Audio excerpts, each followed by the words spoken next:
Welcome back, DIVEBOMB IndyCar Podcast, and a bonus episode for you this week. As you'll recognise, this episode will be going out on a Thursday morning as opposed to the usual Tuesday.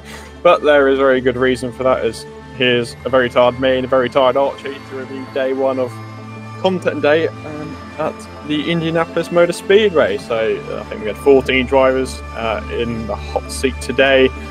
Various chatter, various different insights towards the 2024 seasons, and we're just going to have a quick roundup of what sort of said our takeaways from the day and what we sort of expect tomorrow. So first of all, a pretty good day for DIVEBOMB. Many questions asked, which we'll obviously get onto a bit later. But what's your biggest takeaways of the day?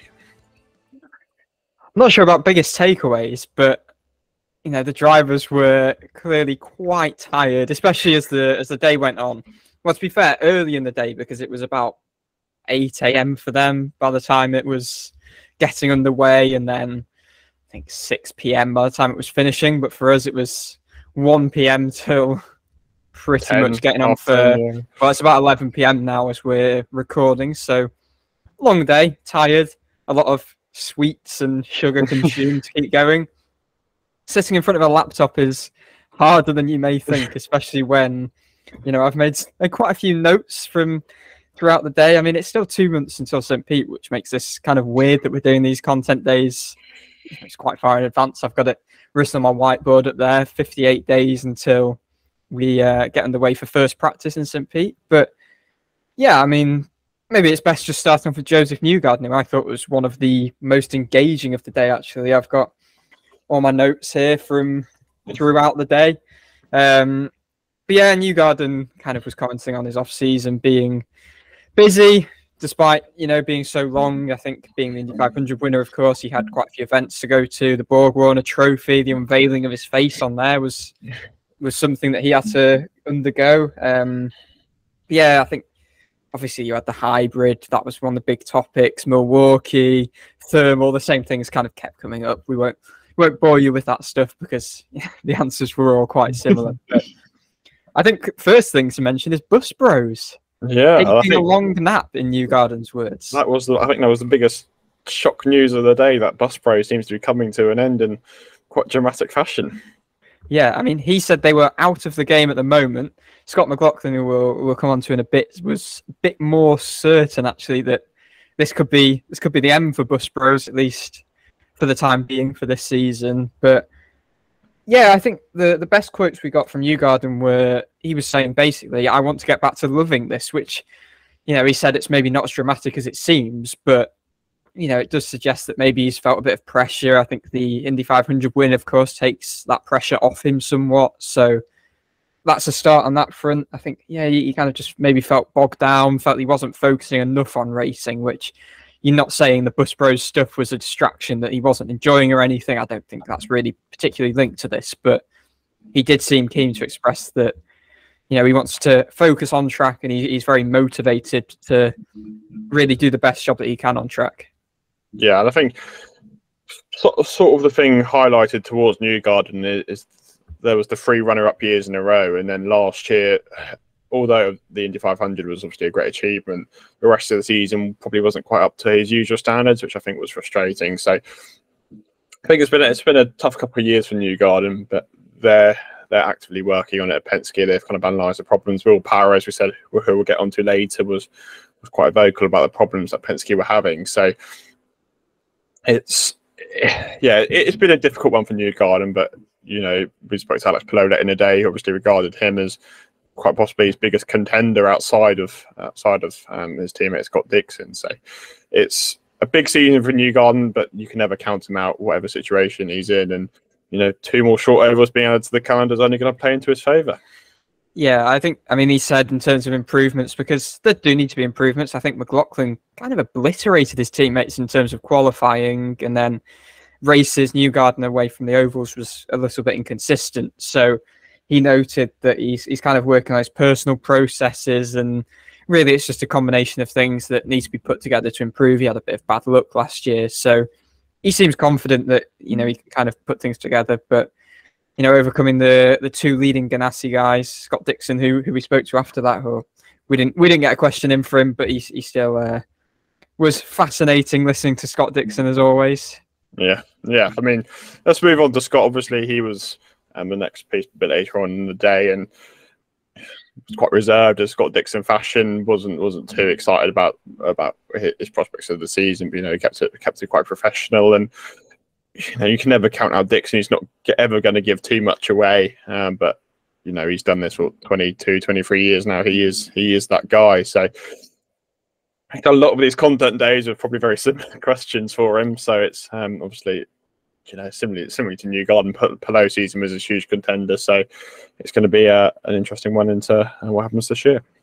Yeah, I know we spoke a lot about the hybrid, thermal, Milwaukee, all of that stuff. The state of the series being spoken about a lot, and the same point seems to be made. I think Dixon's one of those that when he speaks, you kind of listen. I think he actually noted that he thinks the series is in the best health that it's been in for a while, which is kind of contrary to a lot of what people have made out in sort of the IndyCar community throughout the off season. I think he noted about drivers being open to the prospect of change. So thermal, Milwaukee, he's open to it. He's intrigued to see how it pans out, and that is the general theme. But obviously, when Scott Dixon, being the 6-time champ, when he said something, you kind of listen more so than other drivers.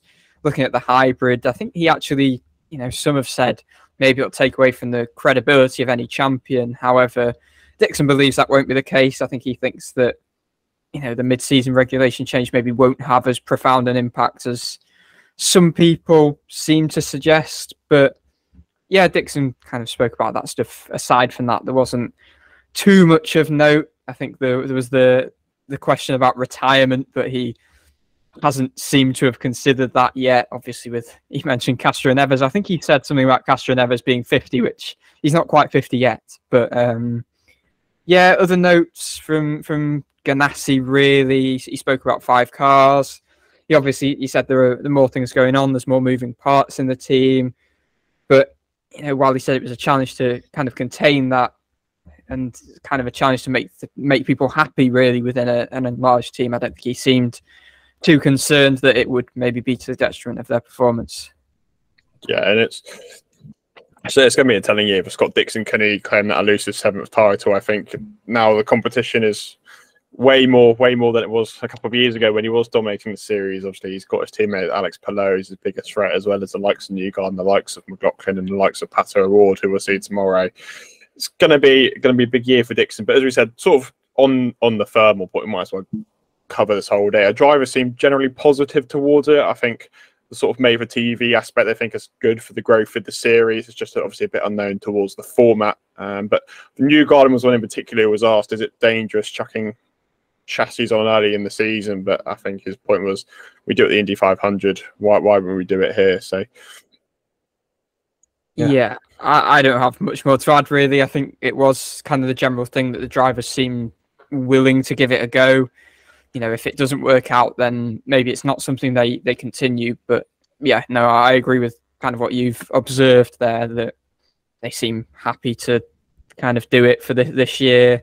Fills that gap. It's a bit annoying that it's not a points race, but it's something, and maybe it can help growth. It's on NBC, so yeah, I think generally it was positivity, really. Yeah. So let's move on to the man who just mentioned, Helio Castroneves. He was next up. Very poor Helio Castroneves. He was up at 3 a.m. and back in doing content for 8-9 o'clock in the morning. Yeah, a few stumbling over words instances for Helio, but he braved his way through it. He was still very Helio. He was smiley all the time. He was still very Helio. I think there's 2 parts to this, so we'll get onto the Meyer Shank side of it first before going on to the sad news about Gilles de Ferran, who was obviously a good friend of Helio. Yeah, I think he was kind of mentioning just he feels like Tom and Felix kind of set. He feels Castroneves, while maybe the performance was a little bit disappointing for Meyer Shank, that the foundations were built by Simon and himself. The team are on kind of the right track, really. He's now co-owner, of course, so he's got a lot to learn in the leadership role. I think he was speaking about seeing the finances, which he was staggered by. Yeah, I think, again, he was another that kind of spoke about the state of the series. And he's someone who, at the end of the day, it's kind of a bit more relevant to now that he's in this sort of ownership role. But he said, you know, they need a bit of improvement, but he's on board with whatever they go for. He's up for the challenge. Yeah, in terms of just little racing notes as well, I think he mentioned he's disappointed he couldn't defend his Rolex 24, obviously with Meyer Shank leaving IMSA. He's ready as an IndyCar reserve if needed. Spoke a bit about rule changes as well, yes. Just about the Dragon at the 500, throwing green flags too early, which is an interesting one that we've not heard mentioned too much. And then also simply the fact that IndyCar has one of the best packages and some of the best racing, and the fact that rule changes in that regard aren't necessarily needed. Yeah, I mean, he seemed pretty happy with the state of the series as it is. And he just said it was interesting, Helio kind of seeing this new perspective that he's got, but sort of in the same smiley way he always does. I think on the Rolex 24, he said he was interested in opportunities, but obviously that opportunity didn't come up to try and get fourth in a row. He said he was fairly disappointed at that, but then again, these things happen. And it's going to be an interesting year for him. Obviously, he's doing the Indy 500. He kind of said, when it gets to May, I'll put my racing driver boots on, and that's what I'm focused on. So we'll see what happens there. But how he influences Tom and Felix, I think, could be quite influential. I think maybe this could be a bigger year for Shank. We'll touch on this later when we spoke to Tom Blomqvist, but they're focusing on their IndyCar operations a bit more now they've left IMSA, and with Helio sort of in this more advisory role. The Arrow McLaren guys have said how much Tony Kanan's help them benefit from it. So it'll be interesting to see what Rosenqvist and Blomqvist feel from Castroneves in that role. Yeah, for sure. And it's probably time to kind of just briefly touch on the second point that Helio made. He was asked about Gilles de Ferran, who obviously sadly passed away at the end of 2023. We've not covered that yet on the podcast, so we'll send our condolences to his family and those who knew him. But Helio, in his kind of classic fashion, really was looking at it in a very positive way, and I really like that outlook from him. I think he was clearly maybe holding some emotions back, but he was keen to look at the kind of positive memories he had from being with Gilles. He mentioned the Three Musketeers at Team Penske along with Tim Cindric, which was nice. He also spoke about, you know, the fact that Gilles would be up there redesigning the gates of heaven with electronics and some of the technology, which I thought was a really nice sort of perspective from Helio, who said kind of Gilles is the first real friend that he has lost, and it's the first time he's been through this, but he was clearly so well respected within every one of his teams, and throughout the series no one seems to really have a bad word to say about Gilles. Yeah, and I think Helio put it really well throughout. There's obviously a bit of a tough question for him, but although we unfortunately have lost a legend of our sport, we can look back on him with the great impact he made to the sport and the impact he will continue to make even after his passing. So obviously we send our condolences to Gilles' family, but he's going to be a very missed friend of the IndyCar paddock, and his legacy will live on forever. Yeah, and it'd be really nice if Penske, for instance, could do something like a special livery, because it's something that Gilles would deserve, I feel. Yeah, absolutely. Let's move on to Alexander Rossi. He was next up. He probably doesn't like these content days very much, judging by his reactions every year. But he was back, obviously doing the stuff. I think one of the interesting questions was, how do you feel about David Malukas and his he's got a very similar characteristic to Pato, trying to say that I've gritted teeth. But I think Rossi kind of looked back is maybe slightly disappointed on last year. I think he's looking at building on this year. Our first opportunity to ask questions of the day was to Rossi. We don't have time to put in the clip, but we'll put them on our socials tomorrow. I think the thing about Rossi, we asked Rossi what's his expectation for 2024. Is a win on the cards? Is matching Pato on the cards? He explicitly mentioned Pato, but he said sort of wins were possible for him, but they probably need stuff to go his way on a more regular basis. So general consensus was it was an okay year last year, but there's definitely more potential which he needs to unlock. Yeah, I mean, Rossi turned up in this very bright race suit. Yeah, that was one of the stories of the day. David Malukas later turned up in the same thing, but Rossi started the interview by taking the mic off the stand, unlike all of the other drivers, which was a nice little behind the scenes moment. Podcast approach. Yeah, the podcast approach. He was one to complain about the off season being a bit long compared to Josef, who was kind of speaking about it being long but busy. Rossi, I think, has felt it's dragged on a little bit, but yeah, obviously you mentioned about kind of not being overly enamoured at having two very young, bubbly teammates, but I'm sure he enjoys it. He's the dad of the group. He's the type of guy to enjoy it quietly behind the scenes in his own private life.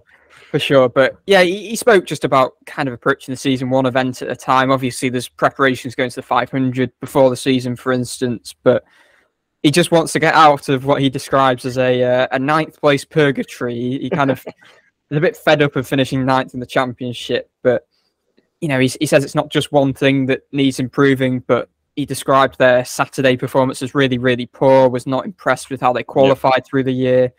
Generally feels like they perform well on Sundays, but just needs to, in his words, start inside the top 6 rather than averaging around P10. He felt they were strong on super speedways, expected more on short ovals, wants more on street courses as well. He says it's for sure achievable to win races and match Pato. That was his answer to your question, wasn't it? But yeah, it's just a matter of time, I guess, to see whether that materialises, because it is a very competitive field. Yeah, and yeah, as we kind of said, last season was okay, but we've got to do this to get up to the level that we expect. And maybe Pato will still be the team leader in that team, but Rossi's no slouch for a driver. He's got an Indy 500 win. He's got close to winning championships before, so he's going to be up there. He's going to hopefully take that step needed, and maybe he sees last year as a learning year in this season, sort of match level of Pato, as you mentioned. So it's going to be an interesting year. Obviously, David Malukas, where does he fit in the mould in relation to Rossi? Obviously, Rose and Chris throughout the season, they were pretty similarly paced. So we'll see what happens in regards to maybe Malukas' pace compared to the two. That's going to be one of, I think, the key storylines in the opening few races. But again, there's never too much to say about Rossi. I think he probably might be the most least mentioned driver on the podcast. Yeah, for sure. I mean, we also went into the next with Graham Rahal thinking, you know, what is there to say that hasn't already been said for kind of these more experienced drivers? But actually, Rahal came out with some interesting nuggets. I think we'll start off with the slightly more mundane stuff. I mean, he was the first driver to be late, I think. 2 or 3. They were all very on schedule, which isn't particularly typical of racing drivers, but there's a lot of sponsor talk, which kind of is in keeping with Rahal, Letterman, Lanigan, with all of their sponsors. 5 hour energy. We found out the 2023 Trivia Challenge, so we'll see how many you're going to tick off this year. 5 hour energy, they're on board. There was a lot of talk about that. That was keeping the drivers going through the day. A nice bit of an energy drink. But he spoke about there being lots of investment, actually, which could help the team in his eyes. I mean, he believes they've found a lot in the off season. I think he said that referencing the Indy 500, so that's positive for them. I think he also kind of mentioned change as well, engineering, new people to the sport, which again, new people coming in, it's not necessarily conducive to immediate success, but we'll see how that works out. But yeah, I mean, the big nugget to come from this, and kind of one of the big nuggets from the day really, was that Rahal was one of a selection of drivers to sit down with Penske Entertainment executives for dinner last night as we record. So who did we gather this today? Was it Newgarden was one, Helio was one, I think? Newgarden was one, Helio was one. Ed Carpenter, I think it was mentioned to. I can't remember whether he said he was in attendance or not, but it will have been the more experienced drivers. I'm not sure it was mentioned to Dixon. The storyline kind of died throughout the day of that. It was quite significant in the morning. But yeah, that was an interesting one. That was particularly prominent in the morning, this sudden meeting with Penske Entertainment. Yeah, I mean, Rahal says that he's always a kind of glass half full person when he's viewing IndyCar, speaking about IndyCar. And he said that there are things that we will hear soon that are, in his words, major positives. So make of that what we may, but this is from the top people in IndyCar, you know, amid a bit of criticism, obviously, with the delay of the hybrid and maybe the chassis stuff, all of that. So, yeah, it's good to hear. I mean, he said the future's bright with Greg Penske, which I wonder whether was a little bit of a slip up. I know there've been a few mumblings that he could kind of take over from Roger, but that was also quite interesting.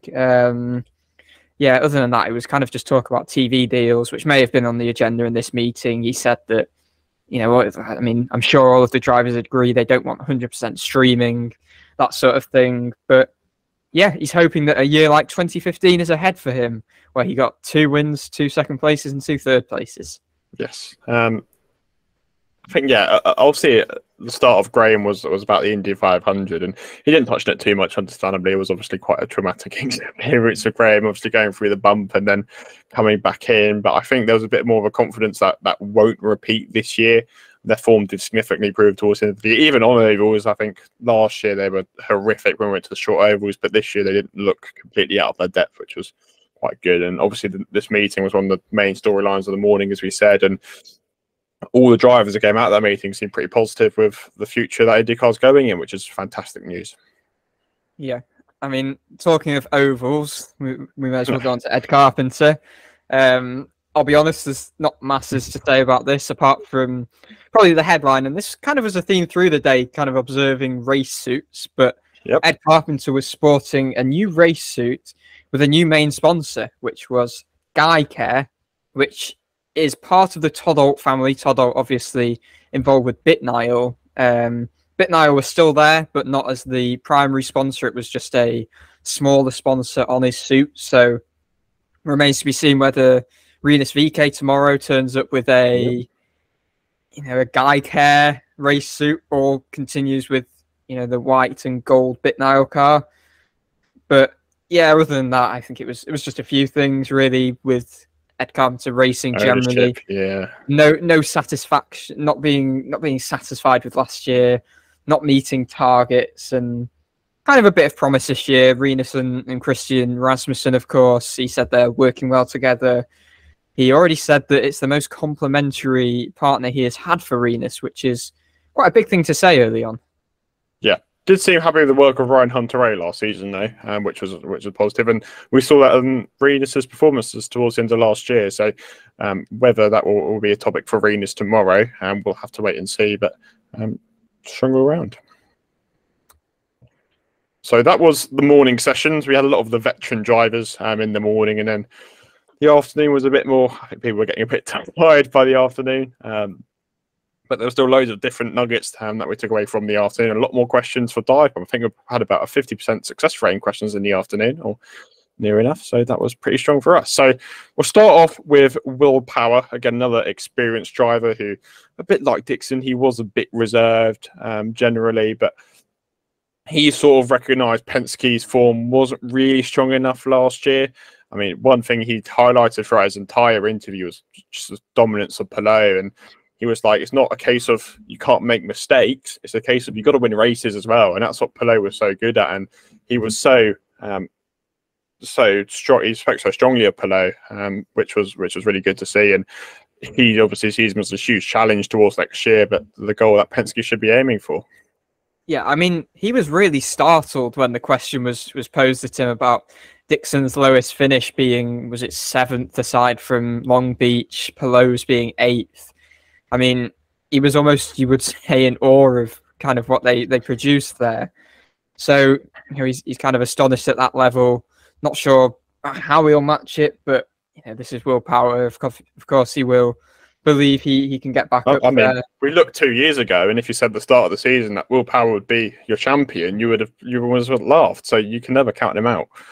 Exactly, and that's the sort of thing that makes IndyCar great. That unpredictability. I think Power is looking to rebound this year. Last year was not an accurate representation of what he could have done in terms of title defense if he was at full strength, full focus on racing. Obviously, there were some serious health issues for his wife Liz, who he now says is doing a lot better, doing way better. So that's great news. He can kind of come into the season with a much clearer head, which is only going to be good for him, and good for the series as well.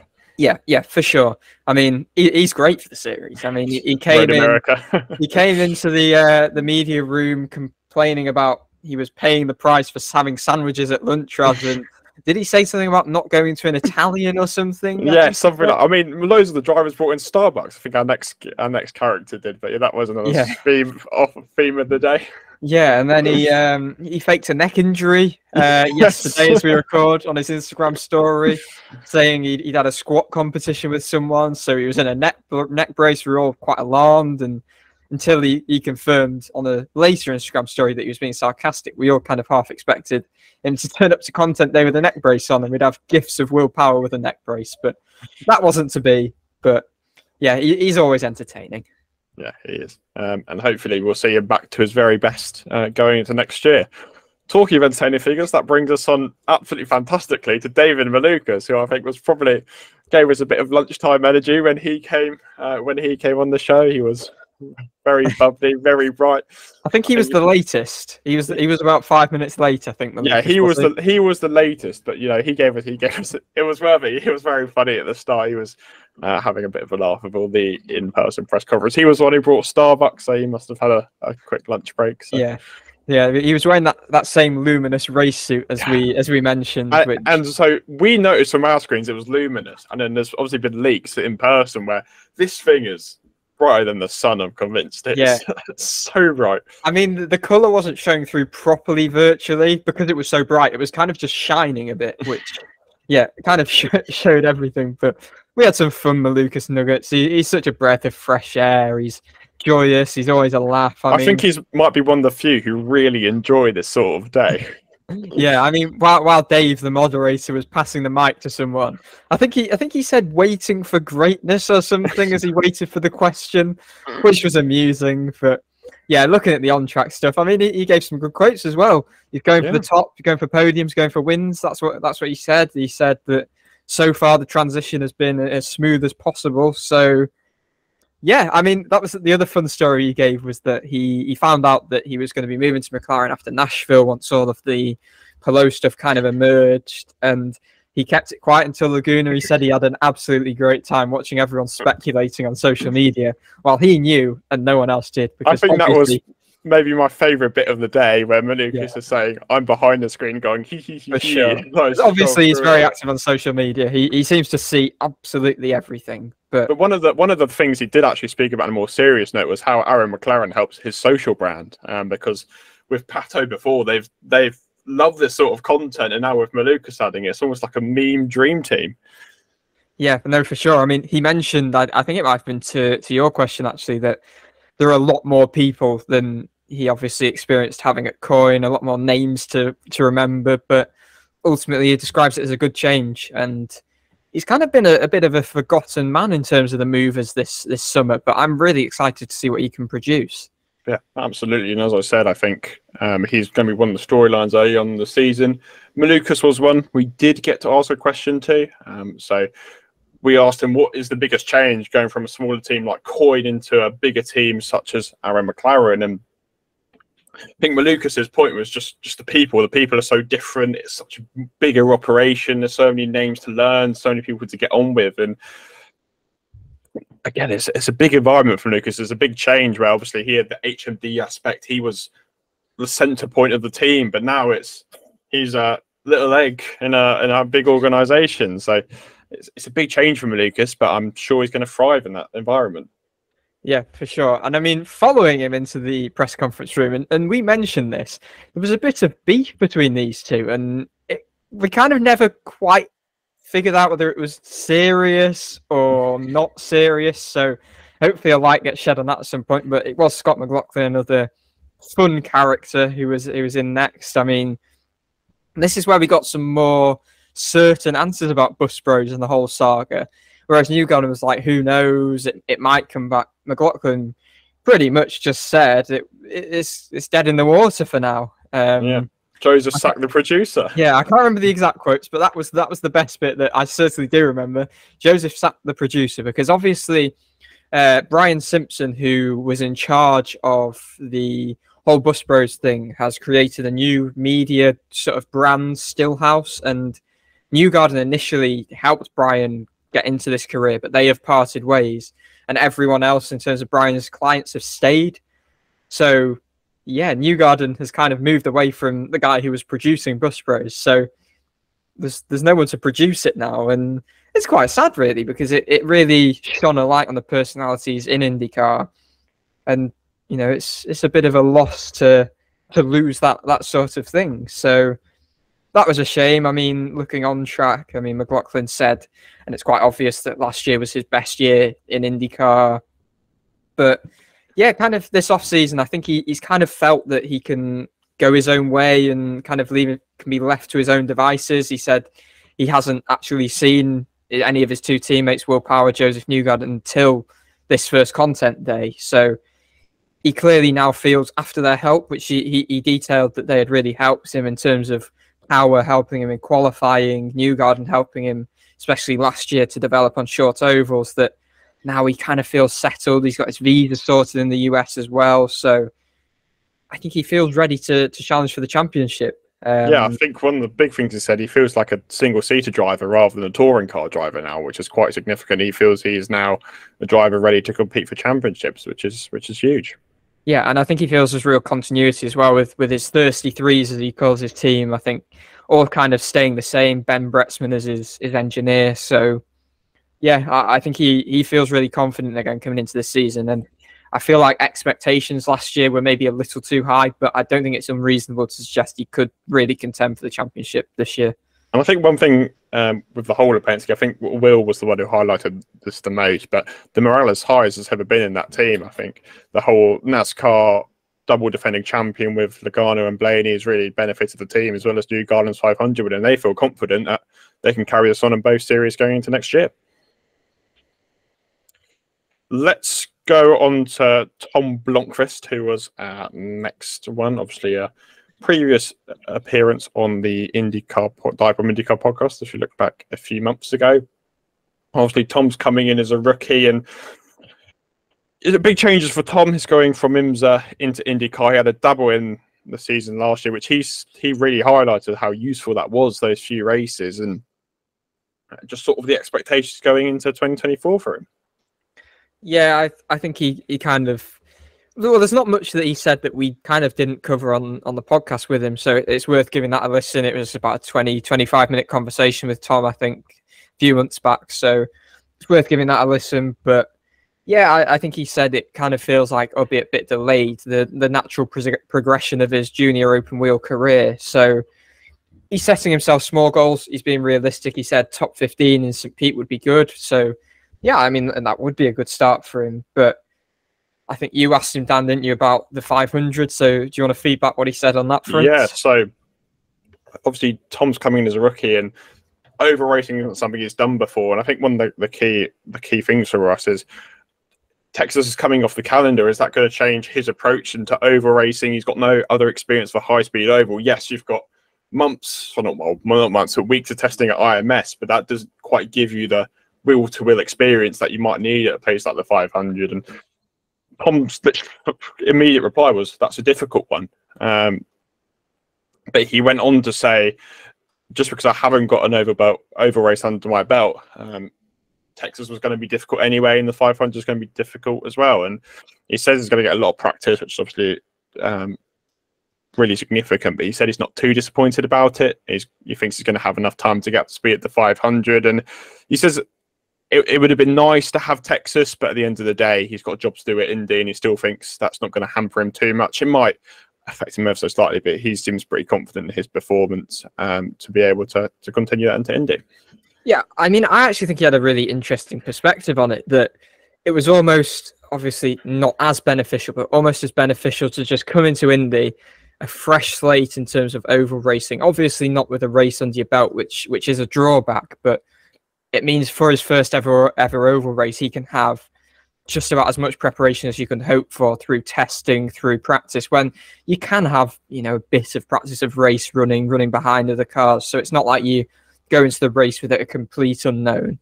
So rather than going into Texas, having his first oval experience, possibly not a great one if you're going in after, a couple of practice sessions and then you're thrown straight into qualifying, straight into the race. Maybe this is a better way to do it, and you are slowly introduced into it. Yeah, and that's what we're going to see Christian Rasmussen do anyway, obviously, doing only the Indy 500 is only over next year. So we'll speak to him tomorrow about that as well and see what he does. We also got to ask Tom a second question just regarding his switch over. He was previously with Meyer Shank, which we documented in the podcast, but they're stepping away from IMSA this year, to any listeners who didn't know. But we were asking Tom, is that going to help Meyer Shank take a step forward? Because they said their focus is going to be into IndyCar. And he said he doesn't think anything significantly will change. He thinks the teams were very separate as they were. And he says he's got faith in the team, but he doesn't think it's going to make a huge difference, which is quite interesting. I thought maybe putting all their resources, putting all their eggs in one basket as such would help them a bit more, but he doesn't think it's going to make a massive difference. So we'll see how it pans out. But, you know, they've got this more support. They've now got Helio in that advisory role. So I do think Shank might have a better year than people expect.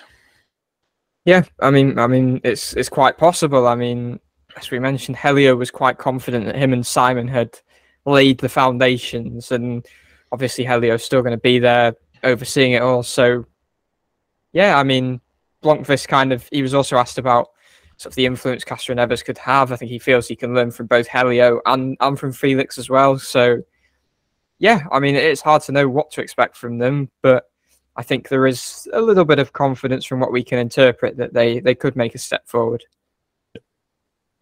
Let's go on to Romain Grosjean, who had a very fancy fire suit today, a bit of a Force India 2014 vibe coming from him. I think it looked quite nice. Yeah, I mean, we had Malukas and Rossi in their luminous orange, or papaya, as they like to say. You then had Blomqvist was in a very white race suit, actually, with little bits of pink. Yeah. Then Grosjean followed it, and then Canapino after him with an interesting kind of race suit. It was kind of just like last year's, just with a dash of orange and white kind of added on. Black, yeah. I mean, obviously, Grosjean, the first thing he was asked was the F1 news of the day of Günther Steiner's removal from the Haas F1 team. He was asked about that, and he was saying he's very happy for Ayo Komatsu, who's obviously taking over that role, and Günther, he kind of wished the best for Günther and appreciate what he did. But obviously, the focus of today was on IndyCar, a new adventure for Grosjean. I think the sort of main storyline was, you're going to a smaller team. Do you feel the pressure's off your shoulders a bit more? And I think he seemed pretty confident. He thrived in that small environment of Coin, and he said there's some good bits to working in a small team, some bad bits, but I think he seems sort of happy where he is. He says it's a bit more of a family community. So I think there's a good chance for Grosjean to sort of come back alive in IndyCar. I was personally really impressed with the mentality he showed. I think, you know, he acknowledges that he is at what is essentially the series' smallest team. So I think he said that, you know, he was being realistic. It's too early to think of wins. If they can contend into the sort of top 10, that's great. I think that's what he said upon the announcement when there was a bit of a teleconference after that. He kind of just said similar things, really. He knows the team is still up and coming. So, you know, he knows not to expect the world from them quite yet. But yeah, I think he's relishing this opportunity, because it wasn't certain that he would stay in IndyCar. But, you know, he said there's no point moaning about the past. He just wants to focus now on kind of the present and the future with Hunkos. He's more interested in that. So, yeah, I mean, he could at the end of the day enjoy this more like he did at Coin. He certainly seemed, you know, really happy with the family-like environment that he's experienced so far at Hunkos. He said, obviously, there's positives and negatives going to a smaller team.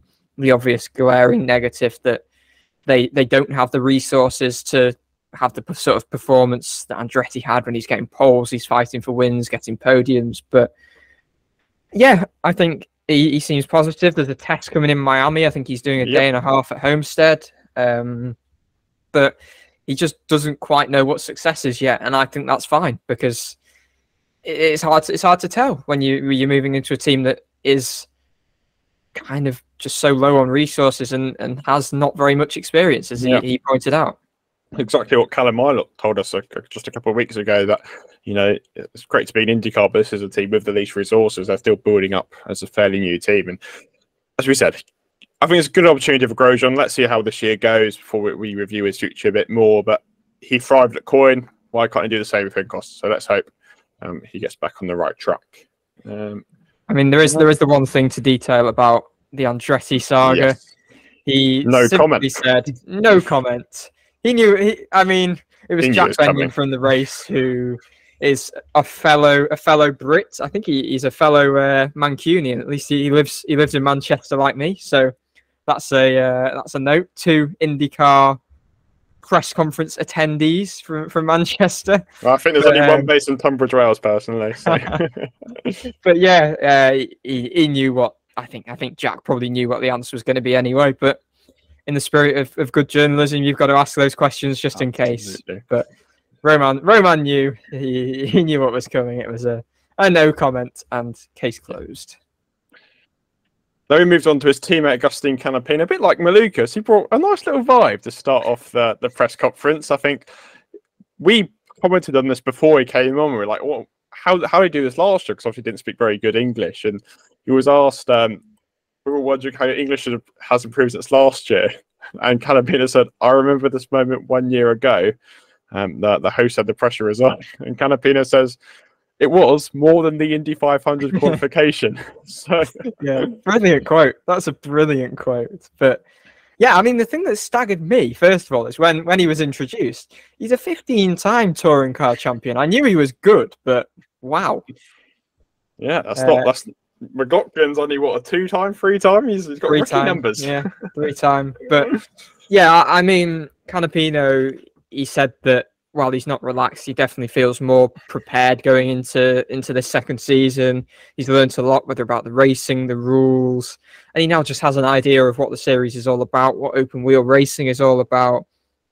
He's relishing having Grosjean alongside him as well. Yeah. He said that he's watched him all his life when he's been watching F1, and it's a big opportunity in his words. But there was also a little note on Callum Ilott as well. He said that he got on well with Callum. He was a really good driver, a good guy.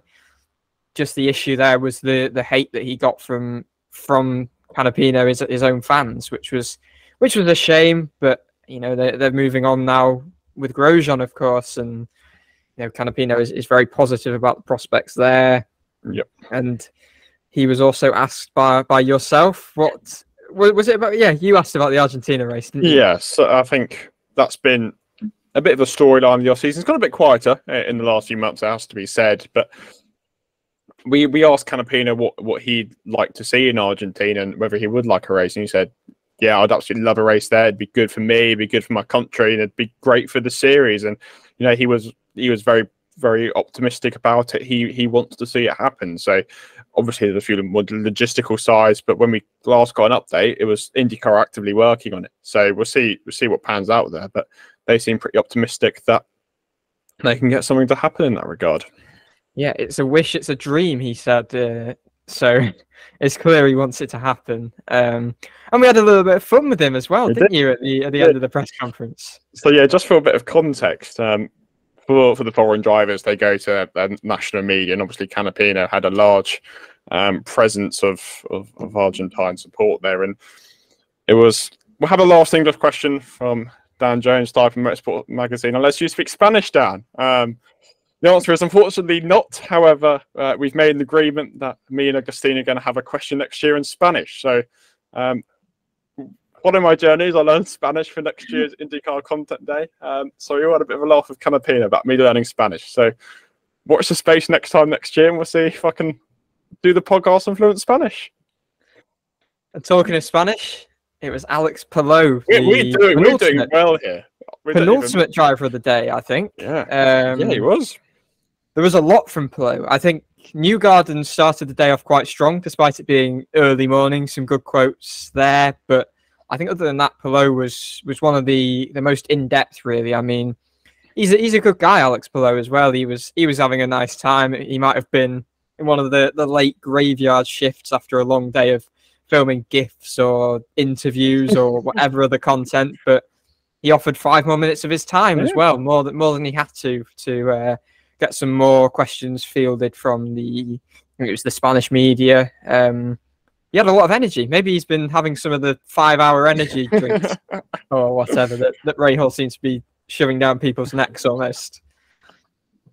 But yeah, I mean, go on. Good day. First 7 minutes were a lot on parenting, which was a bit odd. Him and Scott Dixon's race to change a diaper was one of the highlights of the day. Dixon won that out to any viewers listening, so I don't know if that content is going to come out, but there was also a bit. Might be. I think it might be. There was a picture. I think Ganassi tweeted possibly. Yeah, I mean, Palou's been all around. So obviously he was in his new DHL colours as well for the first time, which was interesting to see. It's going to take some getting used to. It's going to take some getting used to. He walks on and you think it's Grosjean every time. You're like, oh no, hang on, it's Alex Palou. We've just had Grosjean. Yeah. But yeah, I mean, after the massive questions about him becoming a dad, I mean, he did, I think, speak about why he kind of sees no reason why he can't repeat 2023's, let's put it as it is, heroics, really. But yeah, I mean, he was asked about, finishing in the top 10 in every race. Cheekily responded about, actually it wasn't top 10 every race, it was top 8. But it wasn't an arrogant, cocky remark from Palou. He's a nice guy, and that really comes across. And that's why the whole contract saga stuff kind of is very out of character, but obviously puts the visor down. He's a born winner. But yeah, I mean, he kind of sees the 5 cars as no issue, a bit like Dixon. I think even more so than Dixon. He kind of sees it as a positive almost, more data. And he just believes that, yeah, they can repeat it. It'll be difficult, but he kind of sees it as a possibility. Yeah. And there's a few more bits from Palou. He said Dixon's going to be his biggest challenge, both internally and externally. And he highlighted Newgarden and McLaughlin as well as potential challengers this season. So we'll see. Yeah, I think that's significant. I think they definitely see Penske as their biggest threat. Yeah, I mean, there was no mention of McLaren or Andretti, so looks like they're considering Penske. And Penske, as we said in the morning, were looking up to Ganassi. I think the biggest bit of Palou was he was asked, "Is IndyCar your future? Where do you see yourself in 5 years' time?" And he said he sees himself with Chip Ganassi racing. He kind of says the F1 avenue is closed, at least for the foreseeable future. I think he was asked if Chip did an F1 team, would you join? Gave a bit of a response, said I would if he wants me to. I'm not quite sure that's his true feelings on it, but I think the significant news is IndyCar is going to be Alex Palou's future. Yeah, I think he also said something about he wanted to try a NASCAR, yes, but Chip didn't let him.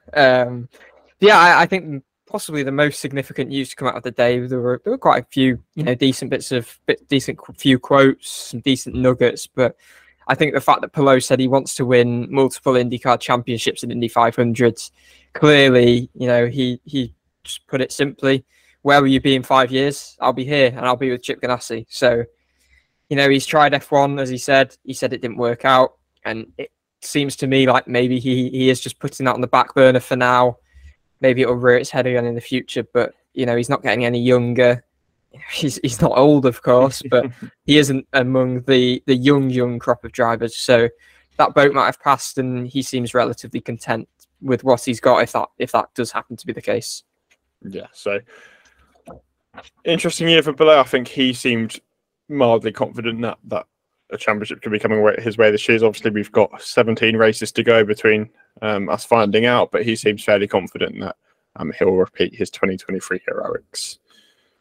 So one more driver to end off the day was Pietro Fittipaldi. Poor Pietro looked like he'd been through the wars today. He was extremely tired going into his press conference. He was being kept alive by the 5-hour energy. The 5-hour energy was being passed around to the press conference room all day. So only if we got it over in the UK, but we'll have it was Starburst for me. Starburst, yeah, watermelon sweets for me. So we'll see what happens tomorrow.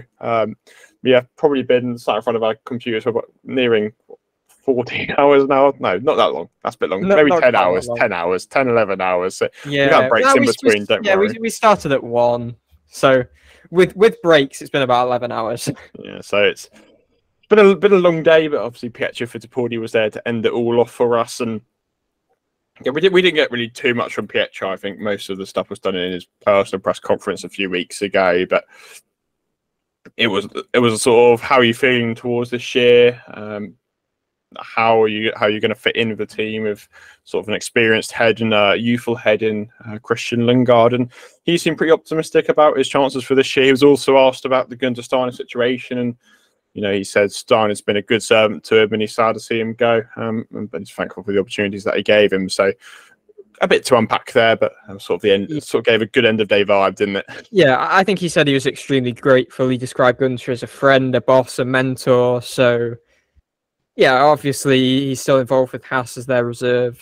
Yeah, it was some nice words from him, and I think he feels that if it wasn't for Gunter, he might not be here.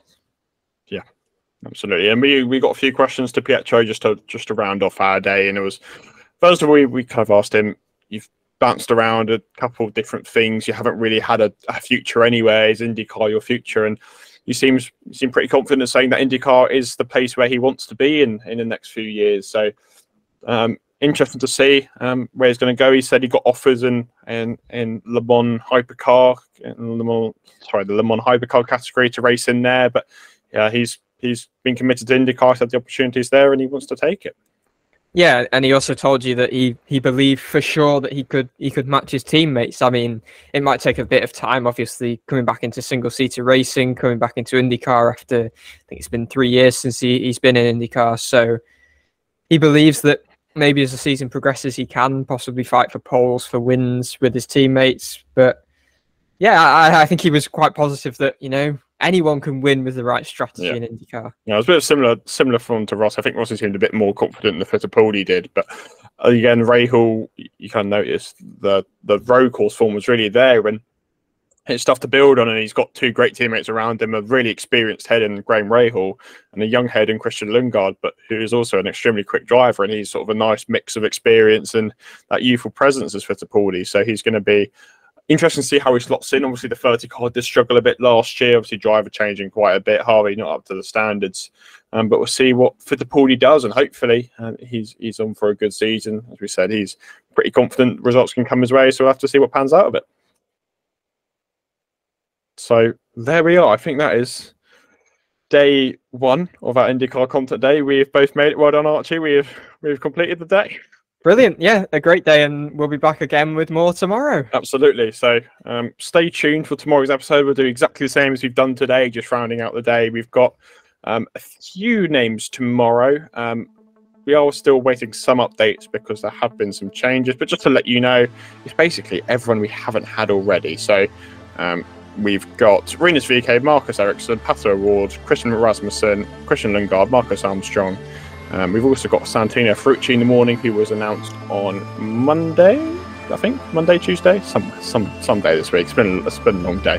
But obviously we'll touch on that on the podcast this upcoming episode. He'll be there in the morning. Colton Hurst, Stingray Robb, Carl Kirkwood, Felix Rosenqvist, Kiffin Simpson, Linus Lundqvist in the afternoon, as well as a bit of a surprise for Arne Cienison. So we'll see what's happening with him, but he seems he's going to be there tomorrow, so maybe an Indy 500 appearance coming for Cienison. So thank you very much for watching. Thank you for those of you who listened on Spotify. Stay tuned tomorrow. We will all be up same again for exactly the same thing. So we'll see you then.